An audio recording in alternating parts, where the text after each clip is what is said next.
13 अक्टूबर 2025 की सुबह दक्षिण दिल्ली का दक्षिण-पूर्वी इलाका। 26 साल की मोनी को अचानक खांसी का एक भयानक दौरा पड़ता है।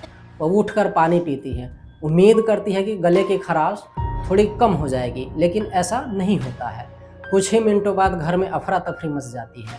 घर वाले उन्हें तुरंत अस्पताल लेकर भागते हैं। परिवार वाले बेफिक्र थे कि मोनी की डिलीवरी में अभी 1 महीने से ज़्यादा का समय बाकी है। लेकिन डॉक्टरों को अचानक बच्चे को दुनिया में लाने की तैयारी करनी पड़ी। क्या यह सिर्फ इकलौती मेडिकल इमरजेंसी थी या इसके पीछे कोई बड़ी वजह छिपी थी, जिसका सामना दिल्ली की लाखों प्रेग्नेंट महिलाएं हर साल करती हैं? और डॉक्टर्स समय से पहले पैदा हो रहे बच्चों को लेकर क्या चिंता जाहिर कर रहे हैं?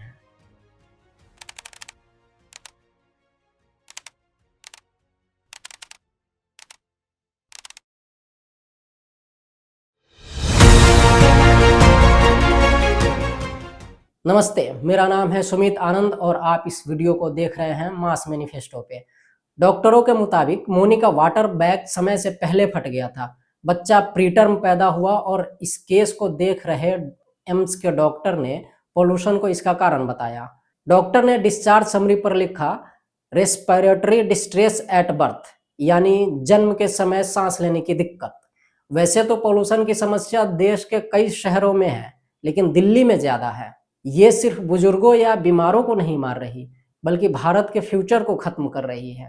न्यूज लॉन्ड्री के इस रिपोर्ट को, जिसने आरटीआई के 5 साल के डेटा को कोट किया है, उसमें देश के नीति निर्माताओं और हम सबको ध्यान देने की जरूरत है, क्योंकि परिवार कल्याण निदेशालय ने जो डेटा दिया है वो काफी चौंकाने वाला है।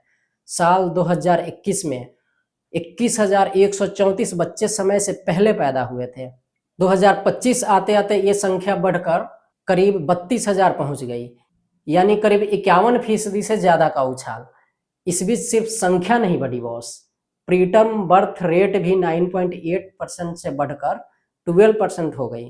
इसका सीधा मतलब क्या है?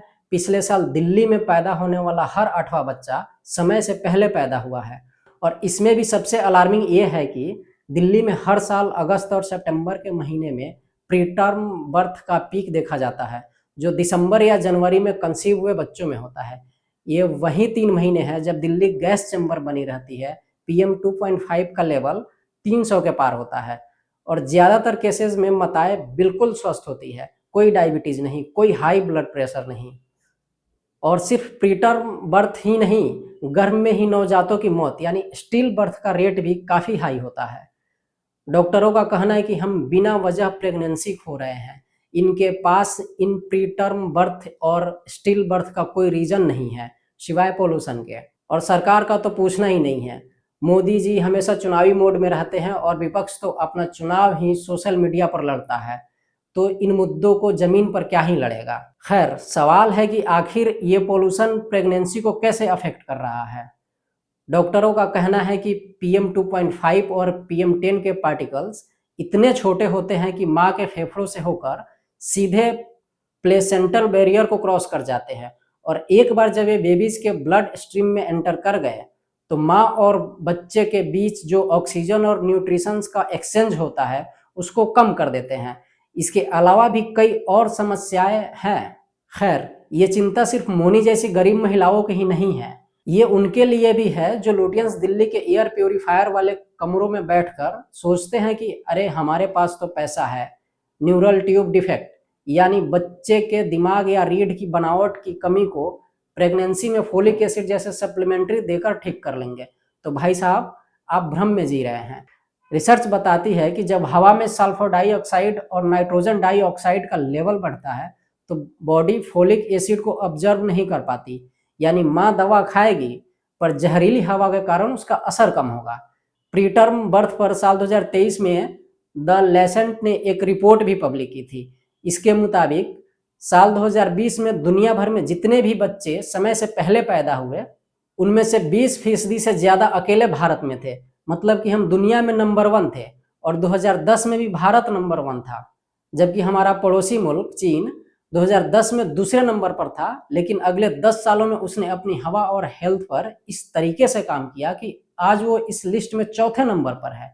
लेकिन हमारे यहाँ क्या होता है, जब संसद में सरकार से पूछा जाता है कि क्या प्रदूषण से मौतें हो रही है, तो पर्यावरण राज्य मंत्री कीर्तिवर्धन सिंह राज्यसभा में ऑन रिकॉर्ड कहते हैं, एयर पोल्यूशन के कारण होने वाली मौतों का कोई डायरेक्ट कोरिलेशन एस्टेब्लिश करने के लिए कोई कंक्लूसिव डेटा नहीं है। वो कहते हैं कि यह सिर्फ एक ट्रिगरिंग फैक्टर है, कंक्लूसिव डेटा नहीं है। हाँ, मतलब मंत्री जी तो साल 2024 में यही कह रहे थे, लेकिन साहब जब तक आप कंक्लूसिव डेटा को पूरा करेंगे तब तक तो दिल्ली समेत देश के कई शहरों में आने वाली पीढ़ी आईक्यू कम होने की समस्या, बिहेवियरल प्रॉब्लम्स और ऑटिज्म स्पेक्ट्रम डिसऑर्डर से जूझ रही होगी। खैर, आपको क्या लगता है, सरकारें इस समस्या को ठीक करेंगी या सिर्फ हिंदू मुस्लिम और जात पात की राजनीति में ही उलझी रहेंगी? कमेंट बॉक्स में हमें ज़रूर बताएं और चैनल को लाइक, शेयर और सब्सक्राइब भी करें।